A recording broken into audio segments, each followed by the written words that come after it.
था, उसी का दोस्त था, गैंग रेप हुआ और हत्या कर दी गई। लेकिन लगभग 2 महीने होने जा रहे हैं, कोई न्यूज सामने नहीं आई। साहिल ने जो किया साक्षी के साथ वो बेहद निंदनीय है, उसकी हम कठोर से कठोर सजा की मांग करते हैं। जो सारी जो तस्वीरें सामने है, तो ऐसे अपराधी को जल्द से जल्द या तो उम्र कैद हो या फांसी की सजा हो।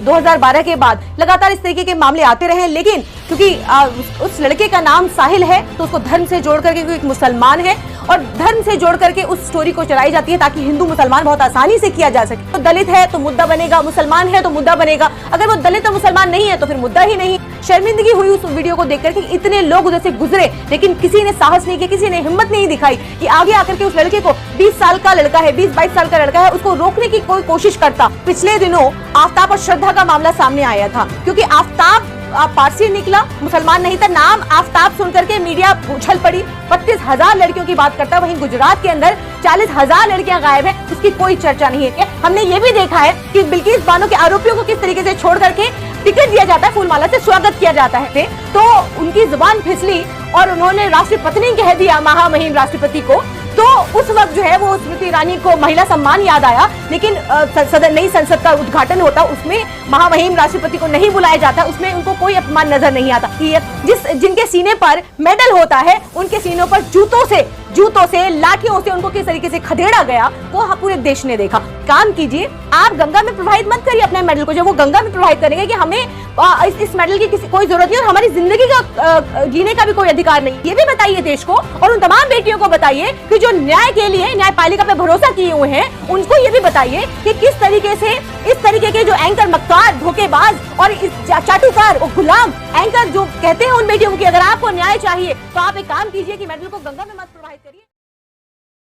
मैडम, इस तरीके से साक्षी का जो हत्याकांड दिल्ली में जो अभी हाल फिलहाल में पेश आया है, जिस तरह से उसमें मुस्लिम एक लड़का है साहिल नाम का, उस और बहुत बुरी तरह से गोद के चाकू से मार दिया और आखिर में पत्थर से कुचल दिया, सर क्या कहना चाहेंगे?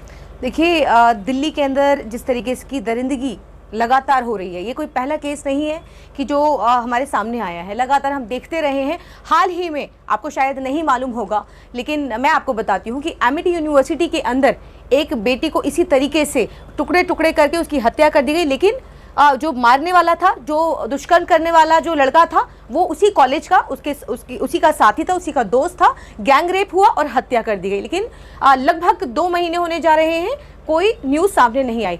साहिल ने जो किया साक्षी के साथ वो बेहद निंदनीय है, उसकी हम कठोर से कठोर सज़ा की मांग करते हैं, हम फांसी की सज़ा की मांग करते हैं। कोई भी समुदाय, किसी भी समुदाय से हो, चाहे आरोपी, चाहे किसी भी धर्म जाति का हो, कभी भी ये नहीं कहा जा सकता कि इस तरीके का दुष्कर्म करने वाले व्यक्ति को छोड़ा जाना चाहिए या उसके लिए कोई तिरंगा यात्रा निकालनी चाहिए या फिर उसके बचाव में पूरे तंत्र को लगा देना चाहिए। वो अपराधी था, अपराधी के लिए जो पर्याप्त कानून है इस देश के अंदर, उस कानून के तहत उसको सजा हो। बल्कि इस तरीके के जो खास करके स्पेशल केसेस होते हैं, उसमें तो जिस तरीके साक्षी माइनर है, इसमें पॉक्सो एक्ट जो है उसके ऊपर लगता है और फास्ट ट्रैक कोर्ट निर्भया के बाद 2012 के बाद फास्ट ट्रैक कोर्ट बनी और फास्ट ट्रैक कोर्ट बनने के बाद भी हम लोग ये कहते हैं कि हर बार ये कहते हैं कि देखिए ट्रायल चलता है, 1 साल का समय है, लेकिन ऐसे अपराधी जो कैमरे के अंदर जो सारी जो तस्वीरें सामने है, तो ऐसे अपराधी को जल्द से जल्द या तो उम्र कैद हो या फांसी की सजा हो। क्योंकि आज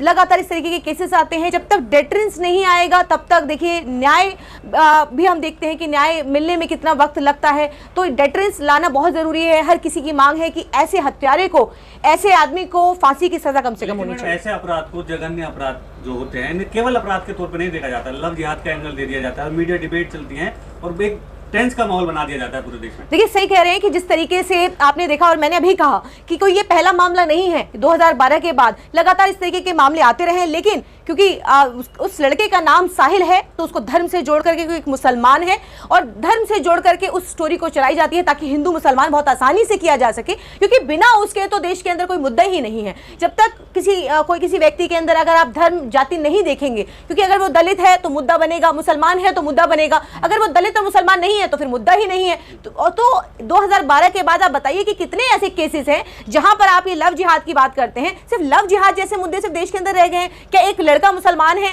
तभी मुद्दा बनेगा, तभी उस स्टोरी को दिखाई जाएगी। तो देखिए आज जिस समाज के अंदर हम रहे हैं वो पूरी तरीके से वो समाज सड़ चुका है, गल चुका है। और उससे भी बड़ी बात जो है आप देख रहे हैं कि जिस तरीके से उस वीडियो के अंदर वो सभी लोग वहां से देख करके जा रहे हैं, बहुत ही ज्यादा शर्मिंदगी हुई उस वीडियो को देख करके, इतने लोग उधर से गुजरे लेकिन किसी ने साहस नहीं किया, किसी ने हिम्मत नहीं दिखाई कि आगे आकर के उस लड़के को, 20 साल का लड़का है, 20-22 साल का लड़का है, उसको रोकने की कोई कोशिश करता, कोई उसको रोकता या पुलिस को फोन करता। वहां पे इतने लोग खड़े होकर तमाशबीन बनकर देखते रहे और तमाशा देखने के बाद फिर वो जब हत्या हो जाती है तो फिर उस बहन और उस बेटी के लिए फिर कैंडल मार्च निकालते, फिर न्याय की बात करते हैं, बड़े बड़े चैनलों पे डिबेट होती है, लेकिन वो 2 दिन डिबेट होती है और फिर सारा मामला ठंडा हो जाता है। देखिए जिस तरीके से हमने देखा कि पिछले दिनों आफ्ताब और श्रद्धा का मामला सामने आया था, क्योंकि आफ्ताब पारसी निकला, मुसलमान नहीं था, नाम आफ्ताब सुनकर के मीडिया उछल पड़ी और उछलने के बाद उसको खूब चलाया, महीनों भर आफ्ताब के मुद्दे को जिंदा रखा ताकि लोगों के दिमाग में ये बात घुसाई जा सके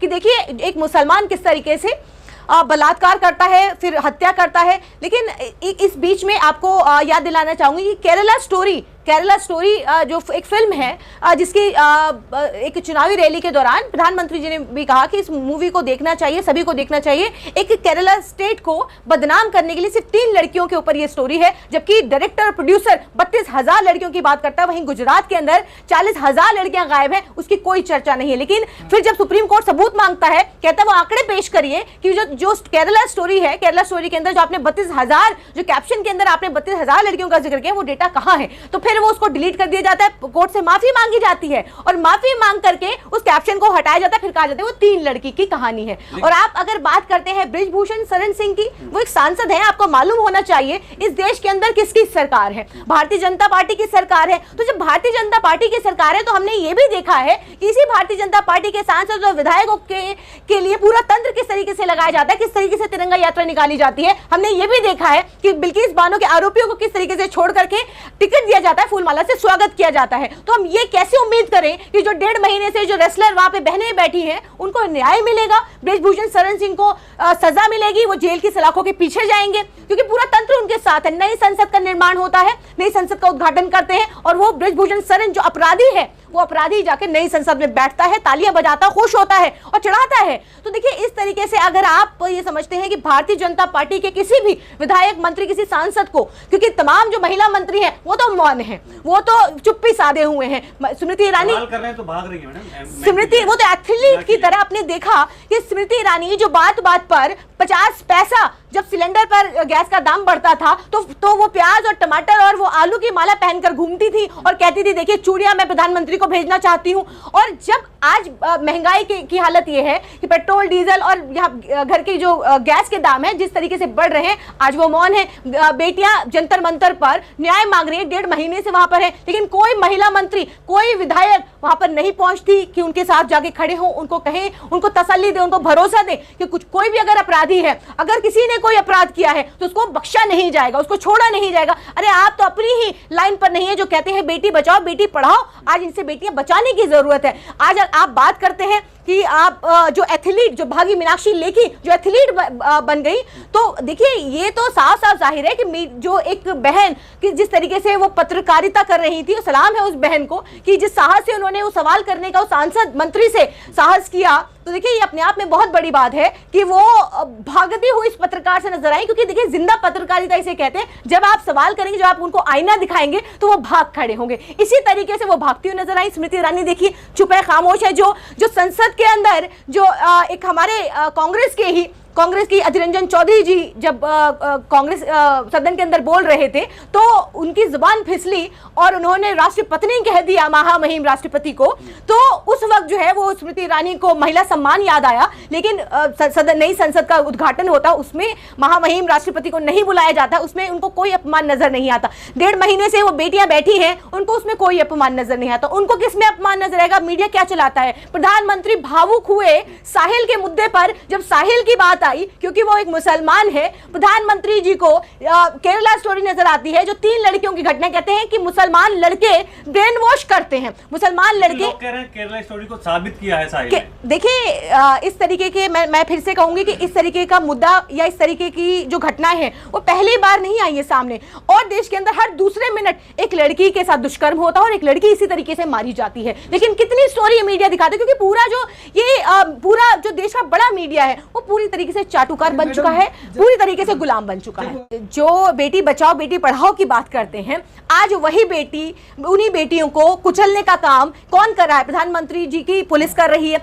जिनके सीने पर मेडल होता है उनके सीनों पर जूतों से लाठियों से उनको किस तरीके से खदेड़ा गया वो पूरे देश ने देखा। पूरा देश शर्मसार हुआ है कि जिस तरीके से बेटियों को न्याय देने की बात करते हैं, एक तरफ आप उस बेटी के लिए दुखी होते हैं, कहते हैं वो साक्षी वो देश की बेटी है। ये किसकी बेटी है? ये कहां की बेटी है? वो एक जो सांसद, जो भाजपा से सांसद है, वो कहता है कि 15-15 रुपए का मेडल जो है वो 15-15 देश के गौरव का, देश का मान सम्मान ऊंचा करने वाली बेटियों को और बहनों को कहता है कि 15-15 रुपए का मेडल है तो तब देश शर्मिंदा नहीं होता, तब देश की जो बड़ी बड़ी बातें की जाती है कि देश का गौरव, देश के सम्मान की बात होती है, तब आपको शर्म नहीं आती। लेकिन यही कुछ ऐसे पत्रकार हैं, ये कहते हैं, बल्कि उनको सलाह देते हैं, उनको कहते हैं आप एक काम कीजिए, आप गंगा में प्रवाहित मत करिए अपने मेडल को, जब वो गंगा में प्रवाहित करने का कि हमें इस मेडल की कोई जरूरत नहीं, और हमारी जिंदगी का जीने का भी कोई अधिकार नहीं है हमें, क्योंकि जिस हम मान सम्मान से हम जी नहीं सकते, हम जो मान सम्मान जो हमसे छीन लिया गया तो हमें जीने का भी कोई अधिकार। देखिए सबूत की अगर आप बात करेंगे तो देखिए 7 दिन बाद एफआईआर होती है, वो भी सुप्रीम कोर्ट के इंटरवीन करने पर, तब एफआईआर होती है। एफआईआर भी नहीं होती, शिकायत करते हैं। 2012 से लगातार शिकायत दी जा रही है, लेकिन कोई एफआईआर नहीं होती, किसी तरीके की कोई कार्यवाही नहीं होती। 2023 जनवरी में जब ये बहनें जंतर मंतर पर आकर बैठती हैं तो इनको बुला करके कहा जाता है कि एफआईआर की जाएगी, समझौता होगा, आपस में जो दोषी है उसको हटाया जाएगा उसके पद से, लेकिन सब आश्वासन था। उसके बाद फिर दोबारा से उनको 3 महीने बाद दोबारा बैठना पड़ा और फिर से 1.5 महीने से लगातार वो बैठ रही हैं। तो देखिए न्याय और पूरा तंत्र, आप किस न्याय की बात करते हैं? पूरा तंत्र, जब मोदी जी ने सभी तरीके से पूरा मीडिया किस तरीके से मैनेज किया हुआ है, जिस तरीके से पूरा तमाम जो तंत्र, पूरा प्रशासन आपने एक व्यक्ति को बचाने के लिए लगा दिया, तो आप ये कैसे उम्मीद करेंगे कि आप इस देश के अंदर बेटियों को न्याय मिलेगा? देखिए वो ये भी कह रहे हैं कि अगर आपको किसी से न्याय चाहिए तो आप पहले चुनाव लड़िए। वो ये तो कह ही रहे हैं, साथ में ये भी कह रहे हैं आप ये भी बताइए देश को और उन तमाम बेटियों को बताइए कि जो न्याय के लिए न्यायपालिका पे भरोसा किए हुए हैं, उनको ये भी बताइए कि किस तरीके से इस तरीके के जो एंकर, मक्कार, धोखेबाज और इस चाटुकार और गुलाम एंकर जो कहते हैं उन बेटियों को कि अगर आपको न्याय चाहिए तो आप एक काम कीजिए कि मेडल को गंगा में मत प्रवाहित करिए, सरकार को वापस कर दीजिए, क्योंकि ये देश का गौरव है। ये तब देश का गौरव नहीं था जब 15-15 रुपए के लिए ऐसे मेडल को, देश के मेडल को, जो देश का नाम रोशन करने वाली बहनों को, बेटियों को जिस तरीके से जलील किया गया, तब शर्म नहीं आई इनको। और देखिए कहते हैं कि आप एक काम करिए, न्याय चाहिए तो आप चुनाव लड़िए, सांसद का चुनाव लड़िए, सदन में जाइए, और जब सांसद बन जाएंगे तो आप फिर उनसे न्याय मांगिएगा। तो ये कौन कहता है? ये देश के पत्रकार कह रहे हैं, बड़े पत्रकार। तो आप ये कैसे उम्मीद की जाए किसी से भी, क्योंकि पुलिस पूरी तरीके से मैनेज है। आप देख रहे हैं कि पत्रकार किस तरीके से मैनेज है, देश का बड़ा चैनल, आप जैसे कुछ पत्रकार हैं जिसकी वजह से आवाज कहीं तक पहुंच जाती है, आवाज उठ जाती है, लोगों को मालूम चल जाता है। लेकिन अगर आप बड़े पत्रकार, बड़े न्यूज चैनल को देखेंगे तो देखिए मैं इसमें दोष उनका भी कहूंगी कि जो ऐसे चैनलों को देख रहे हैं, ऐसे चैनलों का बायकॉट किया जाना चाहिए। जो ऐसे मक्कार, चाटुकार, सत्ता की आंखों में आंखें डाल करके सवाल करना चाहिए था, आज उनकी वो चाटुकारिता कर रहे हैं। ऐसे पत्रकारों को बायकॉट करिए, ऐसे लोगों को बायकॉट करिए, ऐसे चैनलों को बायकॉट करिए अगर आपको इस देश को बचाना है, क्योंकि वो बेटियां देश की बेटी हैं, वो कोई बाहर से कहीं और अफगानिस्तान या तालिबान से नहीं आई हैं। आपको ऐसी तस्वीरें बाहर से भी नहीं देखने को मिलती होंगी जो इस देश में देखने को मिल रही हैं।